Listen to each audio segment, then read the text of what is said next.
O, 2000-ci il dekabrın 26-sında Biləsuvar rayonunun Əlyabad kəndində dünyaya göz açmışdı.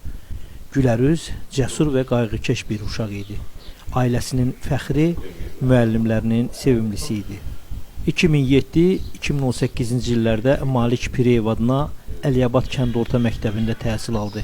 Sabirabad Dövlət Kollecinə qəbul olsa da, təhsilini qiyabi davam etdirmək qərarına gəldi və 2019-cu ildə vətənin çağırışına cavab verərək hərbi xidmətə yollandı.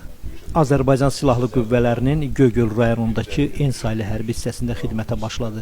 Kəşfiyyatçı, atıcı kimi vətənin keşiyində durdu. Subay idi, Rahat Qorxmaz idi, mərd idi, ibadət edən, haqq yolunda addımlayan bir vətən oğluydu. 2020-ci ilin sentyabrın 27-sində başlayan 44 günlük vətən müharibəsində Rahat İsayev Xocavəndin azadlığı uğrunda gedən döyüşlərdə savaşa atıldı. Noyabrın 6-sında qəhrəmancasına şəhid oldu. Noyabrın 18-də doğma torpağında, Biləsuvarda dəfn edildi. Valideynləri deyir, Rahat qorxmaz idi, haqqı sevərdi, zəifin yanında olar, heç vaxt geri çəkilməzdi. Hələ uşaqkən Lider TV-nin əməkdaşları onların kəndində milli qəhrəman Mübariz İbrahimov haqqında çəkiliş edərkən ondan da müsahibə alıblar.